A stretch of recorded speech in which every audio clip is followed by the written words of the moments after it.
नमस्कार प्रेक्षकांनो, तुम्हा सर्वांचं आपल्या या यूट्यूब चॅनलमध्ये खूप खूप स्वागत आहे. तर सावळ्याची जणू सावली या मराठी सिरियलमध्ये काल झालेल्या एपिसोडमध्ये धमाकेदार असा एपिसोड कालचा झालेला आहे.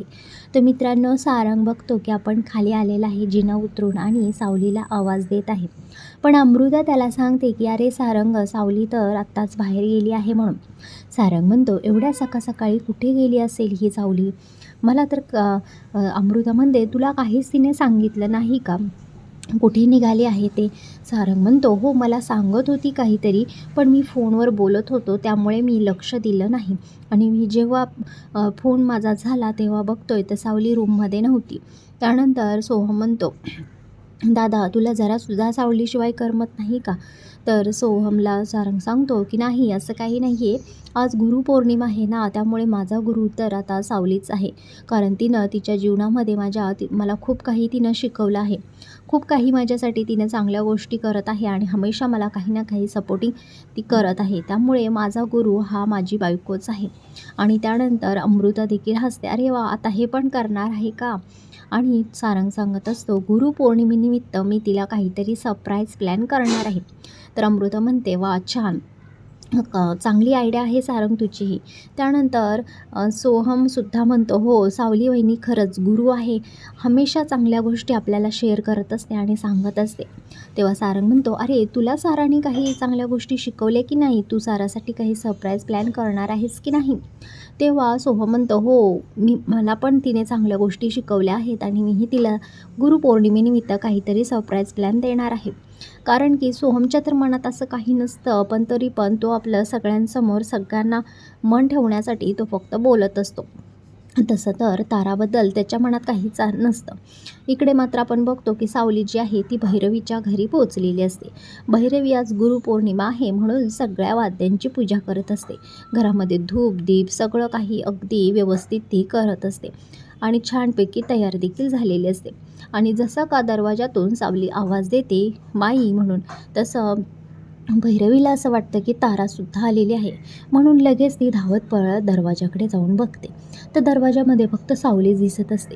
ती मागे वळून बघते की तारा पण आलेली आहे का? तर ती तिला विचारते, तू एकटीच आलीस, तारा कुठे आहे म्हणून. तेव्हा सावली सांगते की तारा आली नाही म्हणून. त्यानंतर भैरवीला मात्र खूप राग येतो आणि तिला दुःख देखील होतं आणि तिची चिडचिड चालू होत असते. ती म्हणते, तू तरी कशाला आलीस इथे माझ्या दारामध्ये? जा इथून निघ. म्हणून तुझ्याशी सुद्धा मला काहीही घेणं देणं नाही आहे. मी तुझ्याशी सुद्धा माझं नातं तोडून टाकलेलं आहे. आणि कोण आहेस गं तू माझी? काय नातं आहे आपलं? त्यानंतर सावली म्हणते, गुरु शिष्याचं नातं आहे. तुम्ही मला माझे गुरु आहात. तुम्ही मला एवढी गायनाची संधी शिकवली आहे. त्यानंतर भैरवी म्हणते, हो पण ती संधीचं तू केलंस काय? तू तर माझा विश्वासघात केलास ना. तू माझ्या मुलीला पळवून त्या मुलाशी लग्न लावून दिलंस आणि एवढा मोठा धोका तू आपल्या गुरुला दिलास. त्यामुळे मला तुझ्याशी गुरुपौर्णिमा साजरी करायची नाही. मी तुला माझा शिष्य मानत नाही, कारण शिष्य असा नसतोच कधी. त्यानंतर सावली म्हणते, माई मला तुम्ही समजून घ्या की तारा मॅडमचं त्याच्यावरती लग्न होतं म्हणून मला हे सगळं करावं लागलं. भैरवी म्हणते, ते काही असू दे, पण तू माझ्या मनाविरुद्ध वागलेली आहेस आणि हे सगळं कटकारस्थान तू माझ्या विरोधात केलेलं आहेस. तू मला एवढा मोठा धोका दिलेला आहेस की मी हा जिंदगीभर विसरू शकणार नाही.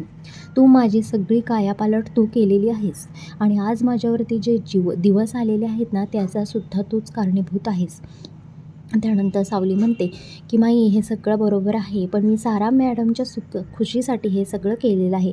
त्यांचीच अशी इच्छा होती म्हणून मी केलेलं आहे. त्यानंतर भैरवी तिला म्हणते की हो, पण तू कशाला आलेली आहेस आता इथे? तू पण जा, तू पण नको येऊ, मला एकटीलाच राहू देत म्हणून. कारण की कसं आहे ना, मला एकटीला जीवन जगायलासुद्धा खूप आता आवडायला लागलेलं आहे. त्यामुळे तुम्ही कोणीही मला नको आहे, आता कोणीही माझ्या घरी येत जाऊ नका. आणि त्यानंतर सावली जी आहे ती तिला समजून सांगत असते, भैरवी माई असं नाही आहे, तुम्ही आमचे गुरु आहात, आम्ही तुमचा आदर करतो म्हणून आम्ही इथपर्यंत आलेलो आहोत आणि आजपर्यंत मी जे काही आहे ते तुमच्याच कृपेमुळे आहे. त्यानंतर भैरवी तिला खूप टोचून बोलत असते, एवढं याद राख सावली की आजपर्यंत मी तुझ्या घरच्यांचं पालनपोषण केलेलं आहे. तुझा तो भाऊ जो पडलेला होता ना आत्ता हातरुणावरती, त्याचंसुद्धा जीवदान माझ्यामुळेच मी तुला दिलेलं आहे. आणि तू माझ्याशी अशी वागलेली आहेस. अरे तुमची काय लायकी होती हे आम्हाला माहीत आहे मला. आणि तुलाच आज मी लहानाचं मोठं करून या पातळीवरती आणलेलं आहे. आणि मी तुझ्याकडून एक वचन घेतलं होतं की तू ही गोष्ट गाण्याबद्दलच्या कोणालाही सांगणार नाही. कारण मला असं वाटत होतं की जगात सगळ्यात जास्त चांगली माझी मुलगी गावी म्हणून. पण असं झालं नाही आणि तो आवाज तुझ्याकडे गेला. आणि त्यामुळे मला असं वाटतं की तू कधीच लोकांसमोर गायचं नाही आणि म्हणूनच हेच मी वचन तुझ्याकडून घेतलेलं आहे. पण मला आता असं वाटत आहे सारंगचं आणि तुझं जे प्रेम मी बघत आहे ना, त्यामुळे हे सत्य आता जास्त दिवस टिकेल असं मला काही वाटत नाही. जर हे सारंगला सांगितलंस ना, तर तू गुरु शिष्याचं नातं तोडशील. असं कुठेतरी भैरवी तिला गुरु शिष्याच्या नात्याचं हे जे पवित्र नातं आहे त्यामध्ये तिला अडकवून ती ठेवत असते. आणि भैरवी तिला सांगते की तू मला वचन दे, मला हे गुरुदक्षिणा दे की तू हे सत्य मेलीस तरी सारंगला सांगणार नाही म्हणून. आणि सावलीसुद्धा न कोणता विचार करता भैरवी माईला वचन देते की हो, मी सुद्धा तुम्हाला वचन देते की मी माझं गाण्याचं सत्य सारंगला कधीच सांगणार नाही म्हणून. आणि त्यानंतर भैरवी जी आहे ती सोफ्यावरती बसलेली असते. सावली तिचे पाय धुते, तिच्यासाठी एक छानसं गाणं गाते. तेव्हा मात्र भैरवीच्या डोळ्यामध्ये पाणी आलेलं असतं. तिला खूप बरं वाटत असतं की आपल्यासाठी सावली किती प्रेम करते. आपण तिला एवढं टोचून बोलतो, पण एका सख्ख्या मुलीच्या जास्त ती आपल्यावरती माया लावत आहे. आणि त्यानंतर तिच्या डोळ्यामध्ये पाणी येतं आणि ती सावलीला आशीर्वादसुद्धा देते. एकदम भावूक झालेली भैरवी आपण आज पाहत आहोत. एवढी निष्ठुर, कठोर भैरवी पण आज एकदम भावूक झाली सावलीच्या गाण्याने. कारण की भैरवीला सुद्धा गाण्याचा अर्थ काय असतो, गाणं म्हणजे काय असतं त्याच्याशी तिची नाळसुद्धा जोडलेली आहे. त्यामुळे आपणच तिच्या डोळ्यातून पाणी आलेलं आहे. पण इकडे मात्र ती म्हणत असते की तू काही झालं तरी हे सत्य कोणाला सांगायचं नाही.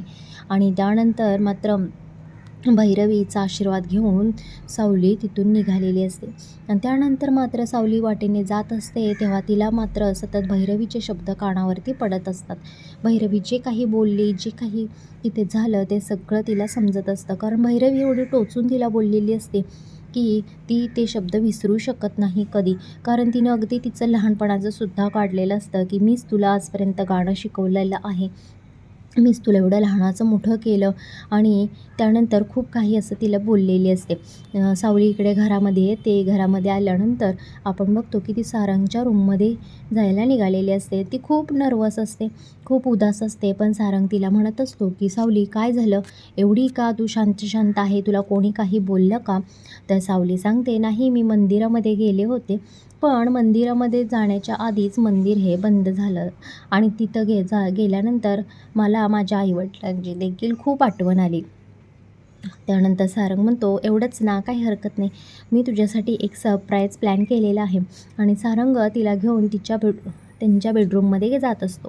तिथं त्यांनी छानपैकी असं सजवलेलं असतं आणि तिथं गुरुपौर्णिमेनिमित्त तिथं 2 डायऱ्या ठेवलेल्या असतात. आणि सावलीला त्या डायऱ्या बघून एवढा आनंद होतो. तिलासुद्धा वाटतं की आपल्यासाठी सारंग सर किती काही करत आहेत. आज गुरुपौर्णिमेनिमित्त किती छान आपल्याला त्यांनी सरप्राईज दिलेला आहे. आणि त्यानंतर ती सारंगला मिठी मारते आणि तिला रडायलासुद्धा येत असतं की आपल्यासाठी एवढं करणारे सारंग सर, पण आपण त्यांच्यापासून आपल्या जीवनातील सगळ्यात मोठी गोष्ट लपवून ठेवत आहोत, याचं तिला दुःख वाटत असतं. तर मित्रांनो, व्हिडिओ आवडला असेल तर एक लाईक नक्की करा. इकडे आपण पाहतो की ऐश्वर्या जी आहे ती तिलोत्तमाच्या रूममध्ये जाऊन तिला बुके देत असते आणि तिला सांगत असते की माझ्यासाठी माझा गुरु हा तुम्हीच आहात. कारण वेळोवेळी मला तुम्ही खूप मोठी काही शिकवलेलं आहे आणि हमेशा मला सपोर्टिंग तुम्ही राहिलेला आहात. त्यानंतर तिलोत्तमा तिला थँक्यू म्हणते. आणि त्यानंतर ऐश्वर्या असं काही नाही असं ती म्हणत असते. ऐश्वर्या मात्र म्हणते पण मग मी तुमच्यासाठी गुरुदक्षिणा म्हणून या घराचा वंश म्हणजे वारीस मी तुम्हाला देऊ शकले नाही. कारण मला अजून माझ्या बिझनेसवरती फोकस करायचा आहे. माझा बिझनेस मला पुढे न्यायचा आहे. माझं करिअर मला सेट करायचं आहे. तेव्हा तिलोत्तमा म्हणते असं काही ऐश्वर्या नाही. तुला जेव्हा वाटेल, तुझं मन होईल तेव्हा तू आई हो. मी माझ्या खुशीसाठी किंवा माझ्या इच्छेसाठी मी माझी इच्छा कोणावरती लादू शकत नाही. कारण ही ज्याची त्याची मर्जी आहे की त्याला कधी बाळ हवं आहे किंवा ती कधी आई होऊ शकते ते.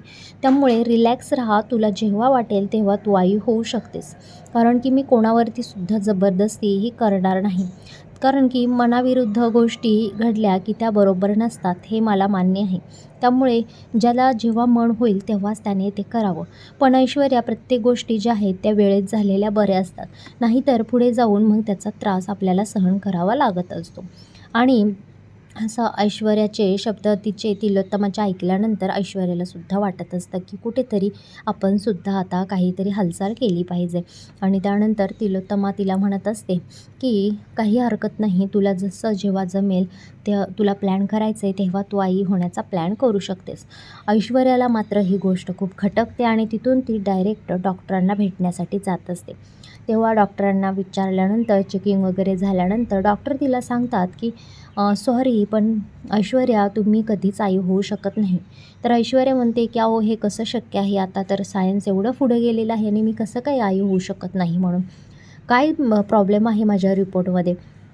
आणि तेव्हा डॉक्टर सांगतात की तुम्ही 2 वेळा अबॉर्शन केलेलं आहे. त्यामुळे तुमची जी पिशवी आहे ना, ती खूप नाजूक झालेली आहे आणि त्यामुळे आता ती मूल ठेवण्यासाठी ती खूप कमकुवत झालेली आहे. त्यामुळे आता त्याच्यामध्ये मूल राहू शकत नाही. तर ऐश्वर्याला हे ऐकून खूप मोठा धक्का बसतो आणि त्यानंतर ती म्हणते, "पण काहीतरी उपाय असेल ना, मला आई व्हायचं आहे. मला कोणत्याही किमतीत आई व्हायचं आहे.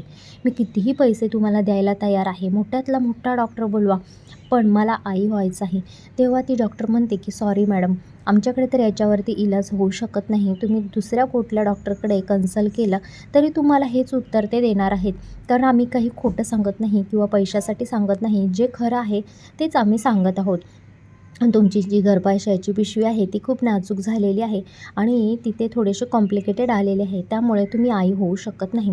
आणि हे ऐकल्यानंतर मात्र ऐश्वर्याला आता खूपच दुःख होत असतं. तिला खूपच टेन्शन आलेलं असतं की आता काय करायचं म्हणून. आणि ती पुढे आता काय करणार आहे हे पाहणं आता खूप इंटरेस्टिंग होणार आहे. तर भेटूया पुढच्या भागामध्ये. धन्यवाद.